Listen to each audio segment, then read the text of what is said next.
तो last lecture में lecture number हमारा थर्ड था। तो लास्ट लेक्चर में हमने पढ़ा था 2 सप्लीमेंट्री यूनिट्स पढ़े थे। फिर rules for writing SI unit, SI unit लिखने के लिए जो रूल्स यूज़ होते हैं वो हमने लिखा था। उसके बाद होता है डिराइव क्वांटिटी, वो ये हमारी जो बाकी रह गई थी, मतलब डिराइव क्वांटिटी और उसके यूनिट्स, वो हम आज इस लेक्चर में देखेंगे कि डिराइव क्वांटिटी के यूनिट्स कैसे फाइंड आउट करते हैं। ओके। तो सबसे पहले हमने देखा था लास्ट लेक्चर में रेडियन। तो रेडियन किसका यूनिट है? प्लेन एंगल मेजर करने के लिए हम रेडियन यूज करते हैं। और 1 रेडियन किसको बोलते हैं? 1 radian is a angle that subtend circular arc of length equal to the length of radius. मतलब सर्कुलर लेंथ ऑफ आर्क कितनी होनी चाहिए? रेडियस जितनी। तो उसके बीच में जो एंगल जो मेजर हो रहा है वो कितना होगा? 1 रेडियन जितना। ओके। उसके बाद हमने पढ़ा था स्टेरेडियन। स्टेरेडियन किसका एंगल किसके लिए यूज होता है? सॉलिड एंगल मेजर करने के लिए। और सॉलिड एंगल मेजर करते हैं तो वो एंगल कैसा होता है? 3D में। मतलब 3D में एंगल मेजर करना हो तो हम स्टेरेडियन यूनिट यूज करेंगे। और उसका सिंबल क्या है? SR। ओके। तो हमने ये वाली फिगर भी समझाई थी। और स्टेरेडियन के ये फॉर्मूला है D omega is equal to DA/R²। DA यानी सरफेस एरिया, R यानी कि रेडियस, और गुजराती वालों के लिए DA यानी कि क्षेत्रफल और R यानी कि त्रिज्या। बराबर है। तो DA/R²। अगर एरिया कितना है? R² जितना है, तो उसमें जो एंगल बन रहा है वो कितना होगा? 1 स्टेरेडियन जितना। तो 1 स्टेरेडियन की डेफिनेशन क्या हो गई? So 1 steradian defined as a solid angle of the sphere subtended by the portion of the surface whose area is equal to square of sphere radius। तो कितनी होनी चाहिए एरिया?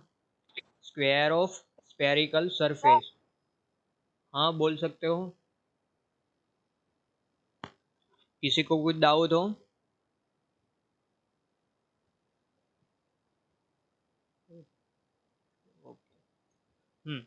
उसके बाद हमने लास्ट लेक्चर में देखा था कि रूल्स कौन कौन से यूज होते हैं ऐसा यूनिट के लिए। तो हमने बोला था कि अगर साइंटिस्ट का नाम है, बराबर, न्यूटन है, एम्पियर है, कोलम है, तो ये साइंटिस्ट का नाम है, तो उसको सिंबल में लिखने के लिए हम क्या करेंगे? जो भी लेटर होंगे सब स्मॉल लेटर में ही होंगे। तो यहाँ पे सब स्मॉल लेटर है, न्यूटन, एम्पियर। उसको हम कैपिटल न्यू एन नहीं लिखेंगे, कैपिटल ए भी नहीं लिखेंगे, कैपिटल सी भी नहीं लिखेंगे। सभी लेटर कैसे लिखेंगे? स्मॉल में ही रहेंगे। अगर क्या है, अगर यूनिट है किसी का और साइंटिस्ट का नाम भी है, अगर न्यूटन है तो साइंटिस्ट भी है, और न्यूटन फोर्स का यूनिट भी है, तो जो न्यूटन हम लिखेंगे यूनिट में, तो कैसे रहेंगे? सभी लेटर स्मॉल में ही रहेंगे। ओके। उसके बाद था सेकंड। अगर कोई यूनिट का नाम है, सपोज के न्यूटन है, एम्पियर है, कोलम है, केल्विन है, तो उसका सिंबल लिखने के लिए हम क्या करेंगे? जो फर्स्ट वर्ड है, सपोज कि यहाँ पे न्यूटन है तो उसका फर्स्ट लेटर क्या है? Small N. तो उसका सिंबल कैसे लिखेंगे? कैपिटल एन में। तो symbol of the unit name after the scientist should be in a capital letter. मतलब जो भी साइंटिस्ट का नाम होगा यूनिट का, तो न्यूटन है वो भी साइंटिस्ट का नाम है, एम्पियर है, कूलम है, केल्विन है, तो ये सब यूनिट्स है, उसको हमें सिंबल में रिप्रेजेंट करना है, तो हम क्या करेंगे? कैपिटल लेटर यूज करेंगे। तो न्यूटन का सिंबल क्या हो जाएगा? Capital N. अगर एम्पियर है, करंट का यूनिट है, तो उसका क्या हो जाएगा? Capital A. अगर कूलम है तो ये किसका है? इलेक्ट्रॉन का चार्ज कितना है वो, उसके लिए सी। अगर केल्विन है टेम्परेचर के लिए, उसके लिए हम कैपिटल के। ओके। साइंटिस्ट का नाम होना चाहिए। उसके बाद है थर्ड नंबर का लो। वो क्या कहता था कि अगर साइंटिस्ट का नाम नहीं है, symbol for the all the other units are written in a small letter. मतलब ये सिंबल कैसा है? अगली स्लाइड में सब सिंबल कैसे थे? कैपिटल में थे, अब कैसे हो गए? स्मॉल में। क्योंकि यहाँ पे साइंटिस्ट का नाम नहीं है। अब मीटर है तो कोई साइंटिस्ट का नाम नहीं है, किलोग्राम है वो भी साइंटिस्ट का नाम नहीं है। ये सेकंड वो भी साइंटिस्ट का नाम नहीं है और कैंडेला वो भी साइंटिस्ट का नाम नहीं है। अगर कोई साइंटिस्ट का नाम नहीं है तो सिंबल कैसा रहेगा, स्मॉल लेटर में ही लिखना है, स्मॉल है। अगर लेंथ मेजर करनी हो, अगर हमने मेजर की 5 मीटर हमारी लेंथ है तो 5 उसके बाद। Sir okay. Sir yes. Sir sir मैं पूछ रही थी, अगर हम लोग नोट बनाए तो कोई हाँ हाँ। हेलो। वापस आप रिपीट कर सकते हो।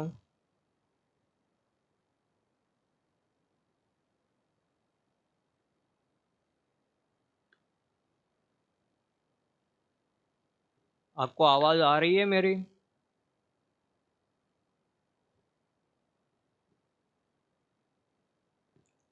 आप रिपीट कर सकते हो, वापस पूछ सकते हो मेरे को।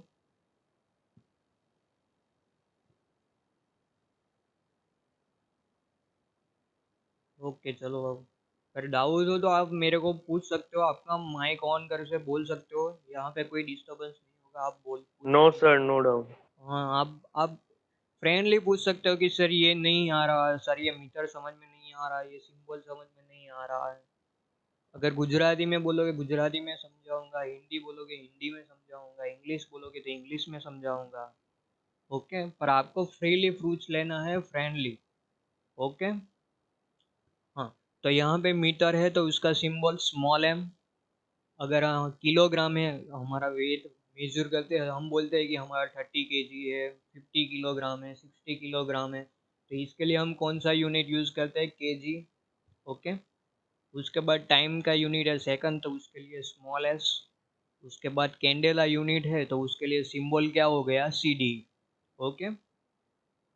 आपको लेक्चर कंपलसरी पढ़ने हैं, अगर जो आपने एक लेक्चर मिस किया तो आपको आएगा नहीं। बराबर, लेक्चर बंक नहीं करना है।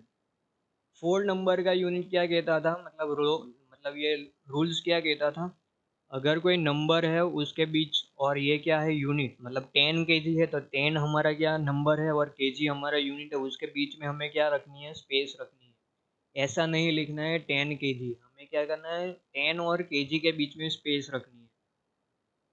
इसी तरह हम 5 न्यूटन है तो 5 उसके बाद थोड़ी स्पेस रखेंगे, उसके बाद एन, एन इनके 5 न्यूटन फोर्स का यूनिट है, तो हमें 5 एन नहीं लिखना है, यहाँ पे जो स्पेस नहीं रखी तो ये हमारा गलत होगा। ओके।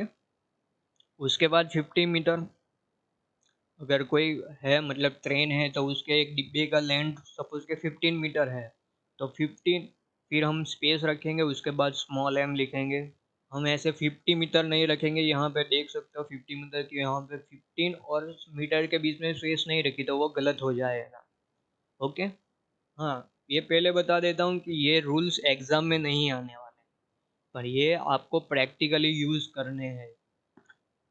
बराबर है, आप पूरे इंजीनियरिंग में देखोगे तो ऐसे ही यूनिट्स लिखे हुए होंगे। बराबर, ये फिजिक्स में पूरी तरह, मतलब हम जब भी यूज़ करेंगे सम सॉल्व करवाएंगे, क्योंकि अब क्या है, हमें यूनिट्स का सबसे ज़्यादा यूज़ करना है इंजीनियरिंग में, तो इसीलिए मैं आपको रूल समझा रहा हूँ। बराबर है। उसके बाद है, अगर हम इंग्लिश में होता है मतलब प्लूरल वर्ब होता है, मतलब बहुवचन में होता है गुजराती वालों के लिए, तो हम क्या है, पीछे एस लगाते हैं। तो अपन हम यहाँ पे साइंस है तो साइंस में ऐसा कुछ नहीं, एस किसी भी नहीं लगाना है। अगर सिंपल 6 मीटर है तो 6 मीटर ही लिखना है, 6 मीटर्स, ऐसा पीछे एस कभी यूनिट्स के पीछे एस नहीं लगाना है, समझ गए। बराबर, ये सब मैंने कल बताया था, आपको याद होना चाहिए सभी को। बराबर है। ये आपको मैं ये पीपीटी भी आपको मैं व्हाट्सएप ग्रुप में हम डाल दूंगा, आपको मतलब पढ़ने के लिए अच्छा रहेगा। Sir okay. सर हाँ हाँ, बोलो बोलू सर? बोलो।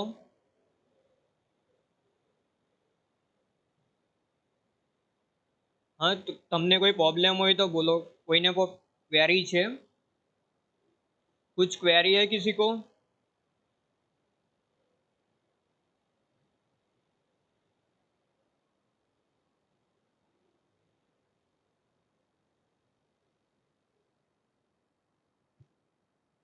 हाँ ज्योति, आपको कुछ क्वेरी है, कुछ पूछना चाहते हो मेरे को? यस सर, मैं पूछना चाहती हूँ कि क्या मैं टॉपिक वाइज नोट्स बना सकती हूँ? हाँ बना सकते हो।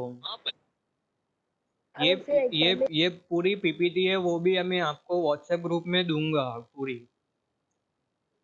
आप लिखना चाहते हो लेक्चर में नोट्स क्यों कभी? बनाने सर, पीपीटी सेंड कर रहे ना। हाँ अगर आपने लिखना भी है तो अभी आप लिख सकते हो। मैं आपको असाइनमेंट भी लूंगा, तो असाइनमेंट में भी आपको लिखना है सभी यूनिट्स, ये डेफिनेशन वो सब।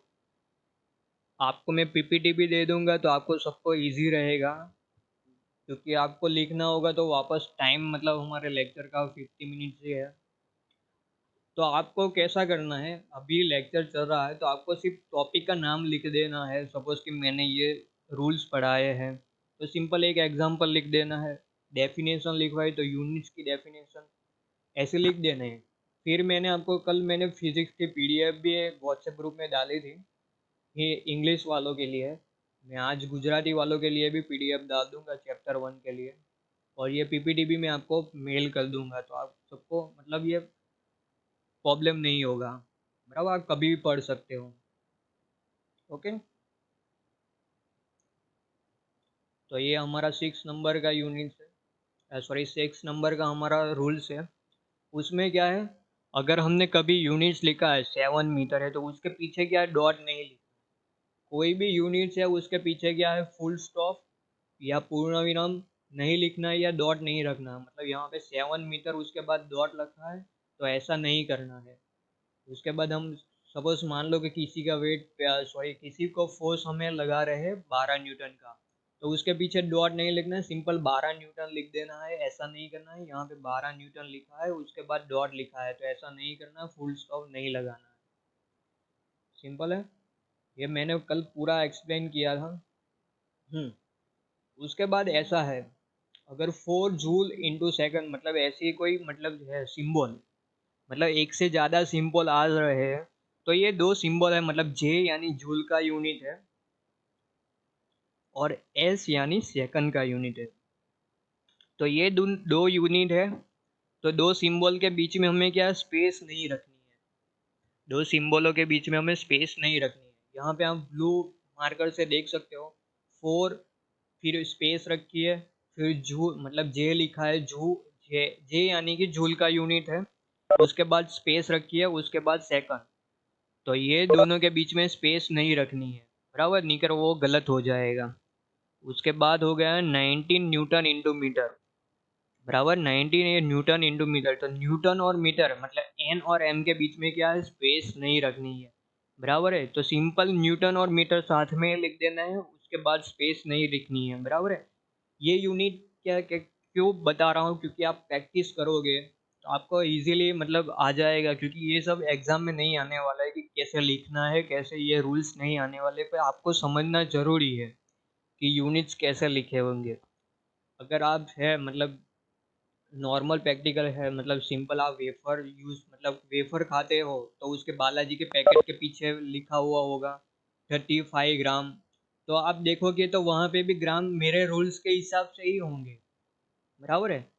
अगर कोई आप कोई भी मतलब ले लो, मतलब सेम कोई आपने मॉल में से खरीदा है कोई प्रोडक्ट, उसके पीछे लिखा होगा 2 kg का है, मतलब जो सॉफ्ट आप यूज़ करते हो, पाउडर यूज़ करते हो, बराबर है, फ्लोर यूज़ करते हो, राइस यूज़ करते हो, तो उसके पीछे लिखा हो 2 kg 3 kg, तो उसमें भी ऐसा ही यूनिट्स होगा।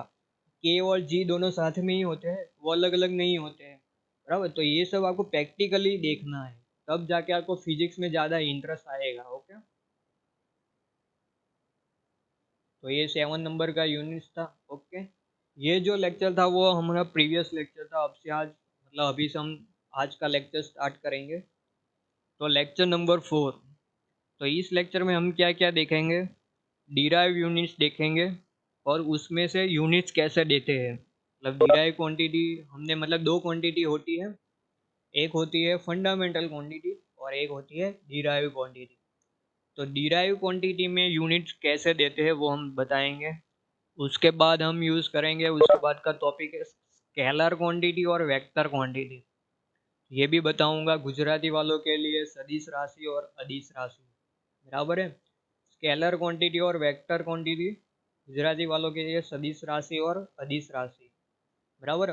उसके बाद हम देखेंगे introduction of one year scale. जैसे हम लेंथ मेजर करते हैं तो हम स्केल यूज करते हैं। नॉर्मल स्केल मतलब जो प्लास्टिक की होती है, स्टील की होती है। अगर हमने लेंथ मेजर करनी है 5 सेंटीमीटर की लाइन ड्रॉ करनी है तो हम ड्रॉ कर सकते हैं वो स्केल का यूज करके। अब हम इंजीनियरिंग में कौन सी यूज करेंगे, वन ईयर स्केल, क्योंकि हमें सभी पार्ट्स के डायमेंशन मेजर करने होते हैं, बराबर है।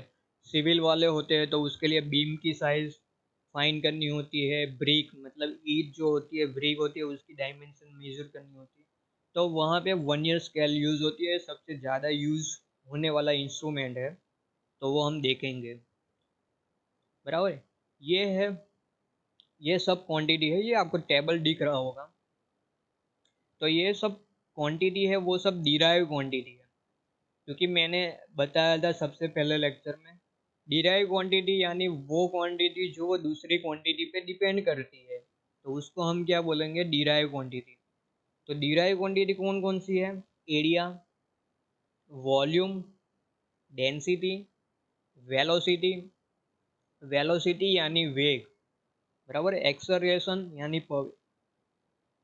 मोमेंटम यानी वेगमन, बराबर। गुजराती वालों के लिए भी मैं बोल रहा हूँ, फोर्स, फोर्स यानी बल, और इम्पल्स, ये इम्पल्स मैं आपको डिटेल में समझाऊंगा। उसके बाद होता है वर्क यानी एनर्जी। हमें कुछ भी करने के लिए हमें वर्क या एनर्जी तो चाहिए। जैसे हमारा फैन घूम रहा है तो फैन को घुमाने के लिए हमें इलेक्ट्रिसिटी चाहिए, मतलब वो एनर्जी चाहिए, सिंपल है। कोई भी हमारा मोबाइल चलाने के लिए क्या चाहिए, बैटरी चाहिए, वहीं से क्या होती है, इलेक्ट्रिसिटी आती है। मतलब कुछ भी काम करना, वर्क यानी कार्य, कुछ भी काम करना हो तो हमें क्या चाहिए, एनर्जी चाहिए, तो उसका यूनिट है वर्क।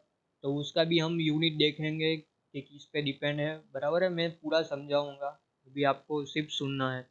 उसके बाद आता है पावर। आपने नाम सुना होगा पावर, ये मोस्टली आपने इलेक्ट्रिक में यूज़ होता है पावर।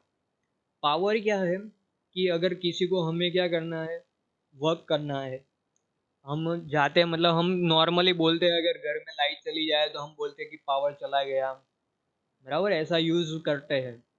यानी पावर यानी क्या है कि कोई भी वर्क हो रहा है वो कितने टाइम के लिए हो रहा है। तो सपोज कि हमारा फैन चल रहा है अभी, अगर फैन है, घर पे फैन है, वो 5 मिनट के लिए चल रहा है, तो वो 5 मिनट में जितनी एनर्जी कंज्यूम करेगा उसको हम क्या बोलेंगे, पावर, बराबर है। तो पावर के मैं पूरी डेफिनेशन वापस में आपको वन बाय वन सभी को समझाऊंगा, बराबर। ये सब क्वांटिटी कैसी है, डिराइव क्वांटिटी है। तो हम देखेंगे कि अब वन बाय वन देखनी है हमें कि उसके यूनिट्स कैसे आते हैं। ओके,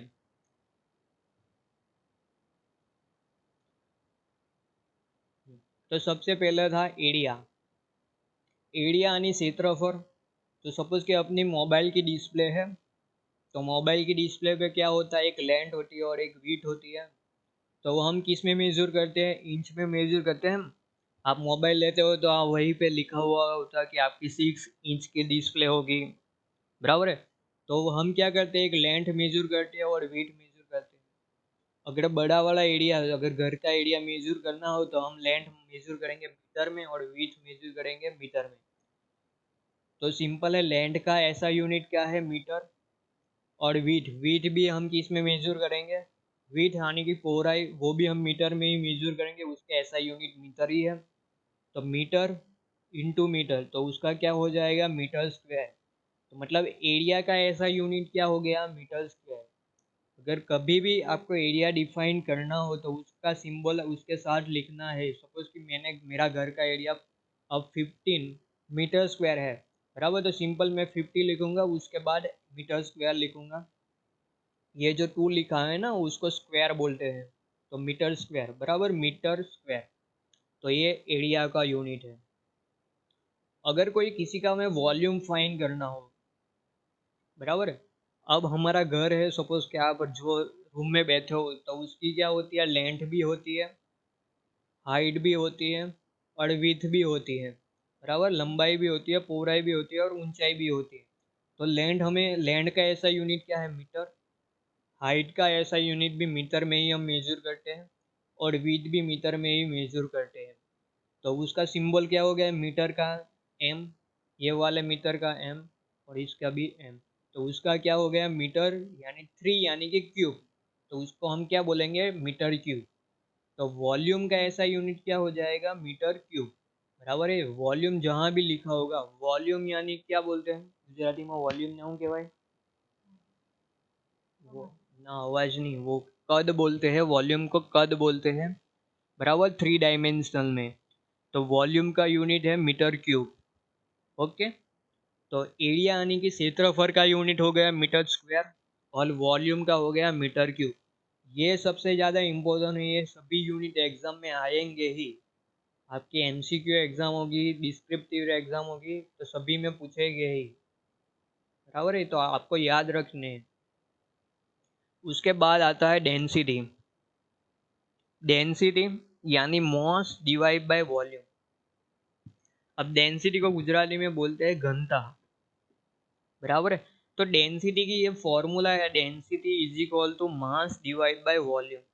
अब ये कैसे होती है डेंसिटी, अगर सपोज मान लो कि आपकी बॉडी है, तो उसका मास होगा 30 kg, 40 kg, 50 kg, और उसके डिवाइड क्या करना है हमें, ये अपना मास हो गया। तो मास के डिवाइड क्या करना है हमारा वॉल्यूम।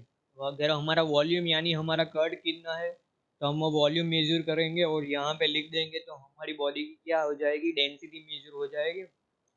अगर आपकी मोबाइल की डेंसिटी फाइंड करनी हो, तो सपोज मान लो कि आपका मोबाइल का वेट है बराबर 100 ग्राम जितना है, तो यहाँ पे आप 100 ग्राम लिख दोगे।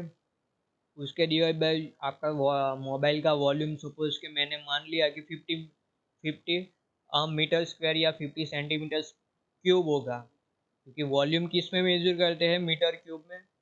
हाँ, तो ये दो डिवाइड करेंगे, 100 डिवाइड बाय 50 क्यूब्स डिवाइड करोगे, तो यहाँ से हमें सपोज कि मान लो कि 0.03 आ गया, बराबर 0.03 आ गया। तो ये क्या हमें दिखा रहा है हमारी डेंसिटी, बराबर डेंसिटी यानी घनता।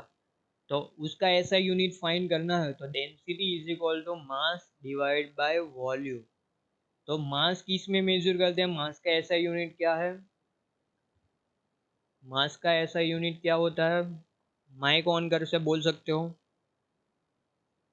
मास का ऐसा यूनिट क्या होता है,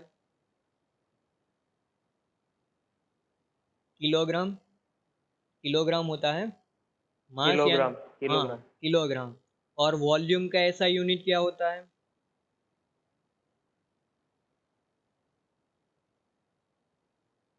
वॉल्यूम का ऐसा यूनिट क्या होता है, आपके डिस्प्ले पे ही लिखा है। वॉल्यूम का ऐसा यूनिट क्या है मीटर क्यूब। यहाँ पे अभी तो समझाया कि वॉल्यूम का ऐसा यूनिट है मीटर क्यूब, बराबर। तो ये रहा जो ये फॉर्मूला लिखिए। तो डेंसिटी है, तो मास का ये ऐसा यूनिट हो गया केजी, ये यहाँ से आ गया केजी, और यहाँ से वॉल्यूम का है मीटर क्यूब। तो डेंसिटी का यूनिट क्या हो गया केजी पर मीटर क्यूब, बराबर है। जो डिवाइड होते हैं उसके बीच में हम पर बोल सकते हैं उसके, बराबर है। तो डेंसिटी का ऐसा यूनिट क्या हो गया केजी पर मीटर क्यूब, बराबर। मैं वापस एक बार समझा लेता हूँ आपको, ये क्यों नहीं जा रहा हूँ, एक मिनट,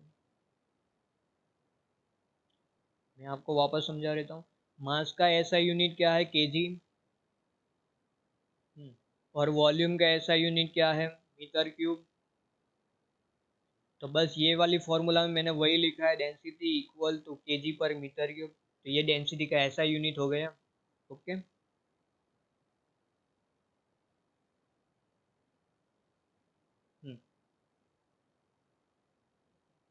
ये फॉर्मूला,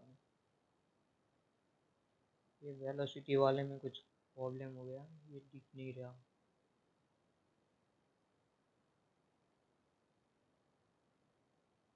कोई बात नहीं, वो छोड़ देते। वेलोसिटी वाला मैं कल बता दूंगा उसको, कुछ प्रॉब्लम।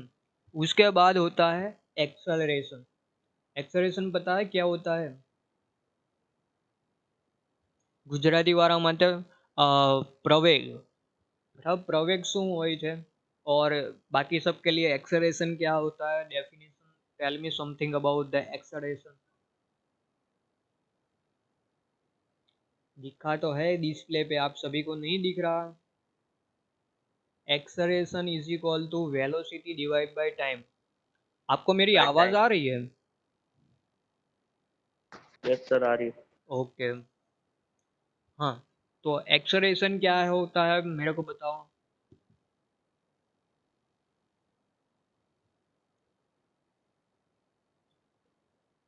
और वेलोसिटी क्या होती है?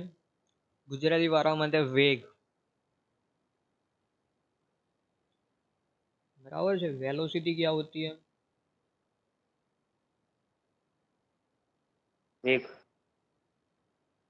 हाँ बोलो बोलो। सर, वेलोसिटी और स्पीड में क्या डिफरेंस? हाँ तो वो अब मेरे को आप बताओ पहले, फिर मैं बताता हूँ। वेलोसिटी और स्पीड में क्या डिफरेंस है वो मेरे पहले आप बताओ। किसी को भी बताओ, माइक ऑन कर से बोल सकते हो, क्योंकि आप बाइक चलाते हो, सभी चलाते ही होंगे। 40 पे चला रहा हूँ, 50 पे चला रहा हूँ, 80 पे चलानी है बोलते हो ना। हाँ तो आप बताओ, वो स्पीड बोल रहे हो तो वेलोसिटी बोल रहे हो। कि हमारे पास स्पॉट कार हो तो हम 200 किलोमीटर पर आवर से हम चलाएंगे गाड़ी, हाईवे पे जाएंगे। बताओ स्पीड और वेलोसिटी का मतलब, फिर मैं बताता हूँ।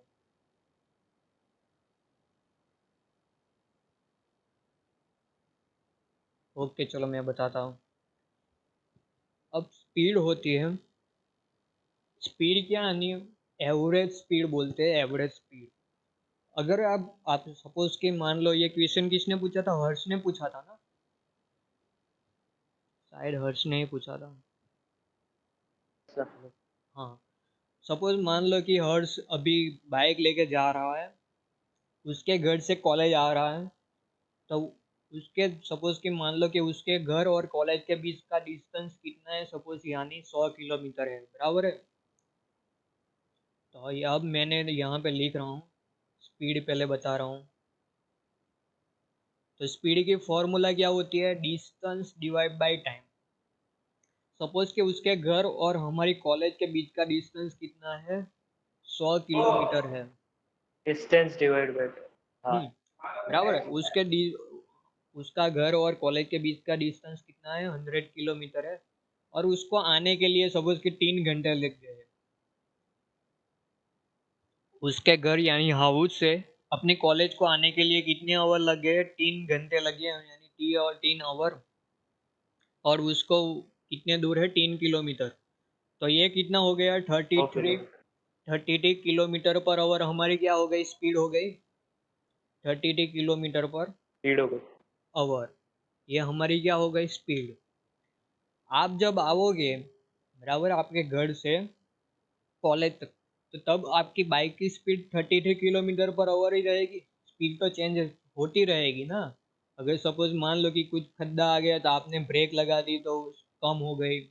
ट्रैफिक होगा तो आपकी स्पीड वापस कम हो गई। फिर हाईवे आ गया तो आपकी स्पीड 100 पे चली गई। फिर वापस अच्छा रास्ता आ गया तो आपकी स्पीड 150 पे चली गई। बराबर है। तो ये क्या है? आपकी बाइक की स्पीड फ्लक्चुएशन होती रहती है। तो मैं यानी बोलूँ कि आप जब घर से निकले तो तब अलग अलग स्पीड थी। तो ये जो स्पीड निकलती है वो एवरेज होती है, बराबर। अगर मैंने मान लो कि आप घर से निकले और 5 मिनट के बाद आपकी स्पीड कितनी थी, तो आप जो स्पीडोमीटर पे देखोगे ना, आपके बाइक के स्पीडोमीटर पे वो वेलोसिटी दिखाता है कि अभी मेरी स्पीड इतनी है। पर अब कैसा है कि वेलोसिटी, वेलोसिटी में क्या होता है? डायरेक्शन होती है कि मैंने इतने टाइम में इतना डिस्टेंस कवर किया। सपोज कि मान लो कि आपने पहले 100 किलोमीटर आपका डिस्टेंस है, यानी सबसे पहले 30 किलोमीटर पे आपने 50 मिनट में कहा था। तो उसमें क्या है? डायरेक्शन भी आ गई कि मैंने 30 किलोमीटर 50 मिनट में कहा था। तो वो क्या दिखाती है? इंस्टेंटेनियस स्पीड दिखाती है। इंस्टेंटेनियस मतलब किस टाइम पे कौन सी स्पीड होगी, किस टाइम पे कौन सी वेलोसिटी होगी, बराबर है। तो वेलोसिटी में कैसा होता है? डायरेक्शन होती है। अब मैं आपको पता है गूगल मैप दिखाता है, कि आपको डायरेक्शन दिखाता है गूगल मैप कि आप राइट साइड चाहिए, लेफ्ट साइड चलिए, बराबर है, सीधे 30 किलोमीटर चाहिए। तो वो डायरेक्शन के साथ यस जो सर। स्पीड दिखाती है उसको हम बोलेंगे वेलोसिटी, बराबर है। क्योंकि वेलोसिटी क्या है, वेक्टर क्वांटिटी है, उसमें डायरेक्शन दिखाते हैं। क्यों, अभी आप जा रहे हो सपोज के 5 किलोमीटर पर आवर, पर कौन सी डायरेक्शन में, तो डायरेक्शन भी मैं देता हूँ और स्पीड भी देता हूँ, तो वो हमारी क्या बन जाएगी, वेलोसिटी। समझ गए अब?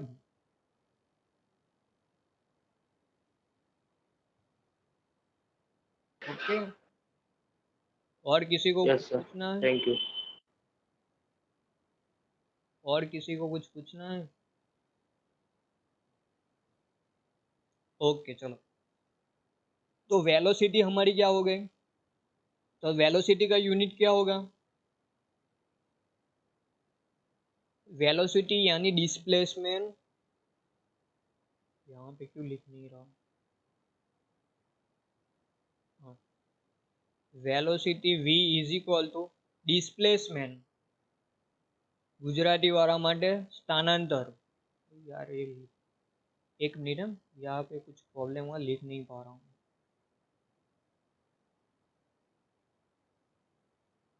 ओके। हाँ, तो वेलोसिटी क्या हो जाएगी, डिस्प्लेसमेंट, डिस्प्लेसमेंट यानी गुजराती वाला माटे स्थानांतर, बराबर है। डिस्प्लेसमेंट यानी पता है, अगर एक एक प्लेस से आप दूसरे प्लेस जा रहे हो, सपोज कि यहाँ से स्कूल से लेके कॉलेज जा रहे हो, मतलब यानी आपके घर से स्कूल जा रहे हो, तो दोनों के बीच का डिस्टेंस, बराबर है। डिस्प्लेसमेंट यानी बोलते हैं अगर आपका मोबाइल अभी पड़ा है, बराबर, आपको वहीं से हटा के आप दूसरी जगह रख रहे हो कि दूसरे रूम में रख रहे हो, तो क्या हुआ, एक उसका जगह से स्पीड दूसरी बढ़ गया। जगह पे डिस्प्लेस। ओके। डिस्प्ले। हाँ। Yes sir. हाँ, तो उसको हम क्या बोलेंगे, डिस्प्लेसमेंट डिवाइड बाय टाइम। ये वेलोसिटी की क्या हो गई, फॉर्मूला हो गई। तो उसका ऐसा यूनिट क्या बनेगा, वेलोसिटी का, ये तो सभी को पता ही होने चाहिए, आपको 10th में पढ़ा ही है। डिस्प्लेसमेंट किस में मेजर करते हैं, मीटर में, और टाइम किस में मेजर करते हैं, सेकंड पे। तो इसका ऐसा यूनिट क्या हो गया, मीटर पर सेकंड। ये तो सभी बोलते ही है ना कि आपको सेकंड में, मीटर पर सेकंड। Yes sir. 10 मीटर पर सेकंड से मैं जा रहा था, मेरे को इधर 10 मीटर प्रति सेकंड से जाना था, बराबर है। अब बाइक में मोस्टली यूज करते हैं किलोमीटर पर आवर में, पर हम इंजीनियरिंग में मोस्टली मीटर पर सेकंड में ही यूज करते थे, बराबर है। तो ये हम आगे हम सम भी देखेंगे, हम नेक्स्ट नेक्स्ट चैप्टर में आएंगे। ओके। तो वेलोसिटी की ऐसा यूनिट पता है, मीटर पर सेकंड, ये सभी को याद रखना है, नोट कर लेना है। हम्म, उसके बाद आता है एक्सेलरेशन। अब एक्सेलरेशन यानी प्रवेग, तो उसकी फॉर्मूला होती है वेलोसिटी पर टाइम। अब वेलोसिटी यानी क्या होती है कि डिस्प्लेसमेंट पर टाइम, पर एक्सेलरेशन होता है वेलोसिटी पर टाइम। अगर जो हमारी वेलोसिटी होती है वो भी कैसी है, कांस्टेंट रही रहती है, वो भी चेंज होती रहती है वेलोसिटी भी।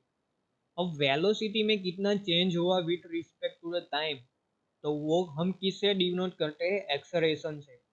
अगर आप मान लो आप बाइक लेके जा रहे थे, आपकी सपोज की आप वेलोसिटी पहले थी, सपोज कि 100 थी, मतलब 100 मीटर पर सेकंड थी सबसे पहले, बराबर, ये फर्स्ट वाले पॉइंट पे। उसके बाद क्या है, अचानक एक नॉर्मल कोई डॉग आ गया बीच में, तो आपकी का स्पीड घट गई। तो सपोज कि यहाँ पे उसके बाद हो गई आपकी 30 मीटर पर सेकंड, आपकी स्पीड हो गई। तो ये क्या हुआ, वेलोसिटी में चेंज हुआ, 100 से लेकर 30 में। तो वेलोसिटी में कितना चेंज हुआ, तो वो कितना, 100 - 30 यानी 70, 70 हो गया। और दोनों के बीच में कितना टाइम लगा, सपोज कि ये डॉग आ गया बीच में, तो हमने सपोज कि 10 मिनट लग गई, तो डिवाइड बाई 10 मतलब डिवाइड बाई 10 करोगे, तो ये हमारा कितना हो गया, 7। तो 7 आ गया, वो हमारा क्या है, एक्सेलरेशन। तो हम वेलोसिटी डिवाइड बाई टाइम भी बोल सकते हैं, अथवा तो change in velocity with respect to the time, तो इसको हम बोलते हैं एक्सेलरेशन। अब देखेंगे कि उसका ऐसा यूनिट, तो वेलोसिटी का ऐसा यूनिट क्या है, यहाँ पे मैंने लिखा है मीटर पर सेकंड, और डिवाइड बाय टाइम। तो यहाँ पे डिवाइड बाय टाइम, तो टाइम का यूनिट है सेकंड, तो ये सेकंड नीचे चला जाएगा वापस, तो हमारा यूनिट क्या बन गया, मीटर पर सेकंड स्क्वायर। तो इसको सिंबल में लिखेंगे मीटर पर सेकंड स्क्वायर। तो एक्सलेरेशन यानी प्रवेग का ऐसा यूनिट क्या हो जाएगा, मीटर पर सेकंड स्क्वायर। बराबर, ये सभी को याद रखना है। एक्सलेरेशन यानी प्रवेग का ऐसा यूनिट क्या हो जाएगा, मीटर पर सेकंड स्क्वायर। सिंपल है। हाँ, उसके बाद आता है मोमेंटम। अब मोमेंटम यानी गुजराती वाला मत है वेगमान। अब आप बोलते हैं कि मोमेंटम कहाँ यूज होता है। आप सभी ने क्रिकेट तो देखी है ना। हाँ, तो आपका वो फेवरेट प्लेयर होगा, कोहली होगा, सचिन तेंदुलकर होगा, युवराज सिंह होगा। बराबर है। तो वो 4 और 6 मारते हैं तब क्या होता है, बॉल क्या होती है, बॉल का मास होता है, उसके पास वेलोसिटी होती है। तो आपके मैच देखते हो तब दिखाते हैं ना कितनी स्पीड से बॉल जा रहा है। तो वो क्या दिखा रहे थे, वेलोसिटी दिखा रहे थे। बराबर है। अगर आप आईपीएल देखते हो तो क्रिस गेल वो छक्के मारता है तो उसके पीछे लिखा हुआ होता है कि इतनी स्पीड से इसने इतना शॉट मारे। बराबर है। सपोज कि उसकी स्पीड होगी 91 मीटर पर सेकंड स्क्वायर। आपने बॉलिंग भी देखी होगी बुमराह की, तो वो स्पीड होती है उसके पास कि 10 किलोमीटर पर से डाल रहा है, 140 किलोमीटर पर आवर की स्पीड से बॉल डाल रहा है। तो उसके पास क्या होती है, वेलोसिटी भी होता है और मास भी होता है। अगर दोनों एक ही साथ हो गए तो उसको हम बोलते हैं मोमेंटम। मोमेंटम यानी वेगमान। तो मोमेंटम की फॉर्मूला क्या होती है, मास इनटू वेलोसिटी। अगर बॉल को हम मारेंगे बराबर बैट से, तो बॉल का मास होता है और कितनी जोर से मारा उसके पास वेलोसिटी भी होती है। और दोनों का हम मल्टीप्लाई करेंगे, मतलब हम गुणाकार करेंगे मास और वेलोसिटी का, तो वो हमें क्या देंगे, वेगमान। ये क्यों जरूरी है, क्योंकि इससे पता चलता है कि जो हम बैट से मार रहे हैं बॉल, तो वो कितनी दूर तक जाएगा, कितनी नजीक तक जाएगा, तो वो हम मोमेंटम से ही पता चलता है। क्योंकि आपने कभी कमेंट्री में सुना होगा कि किसी बैट्समैन का मोमेंटम अच्छा है, किसी की बैटिंग स्किल अच्छी है, तो ये मोमेंटम से ही सब पता चलता है कि वो कितने टाइम से कितने शॉट्स मारा है, कितनी वेलोसिटी से घुमा रहा है, तो वो मोमेंटम पे डिपेंड करता है। तो बराबर है। तो मोमेंटम की फॉर्मूला क्या हो जाएगी, मास इनटू वेलोसिटी। तो मास का ऐसा यूनिट आपको दिख रहा है ना डिस्प्ले पे पूरी डेफिनेशन।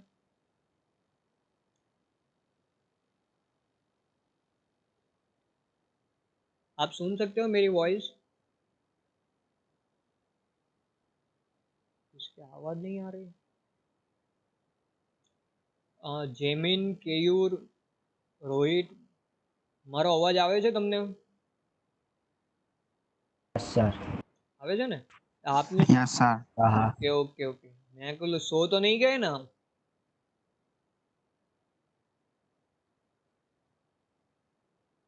बराबर है। तो आज का लेक्चर यही तक ही रखेंगे, अभी आपकी को लेफ्ट नहीं होना है। बराबर है। मैं आपको एक वीडियो दिखा रहा हूँ अभी।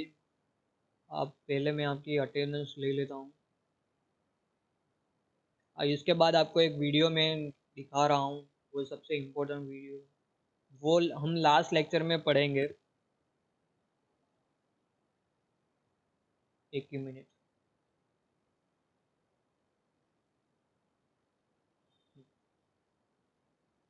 जो आपको ये वीडियो दिखना है, मतलब देख लो आप। मतलब लास्ट लेक्चर में ये पूरा इंस्ट्रूमेंट के बारे में समझाऊंगा।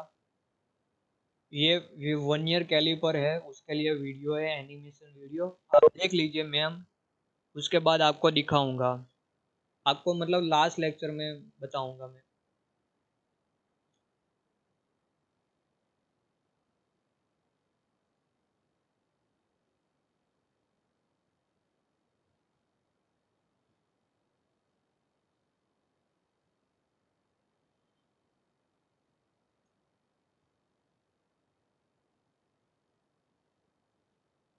यहाँ 1 ईयर कैलिपर है, ये ऐसे हम डायमेंशन मेजर कर सकते हैं।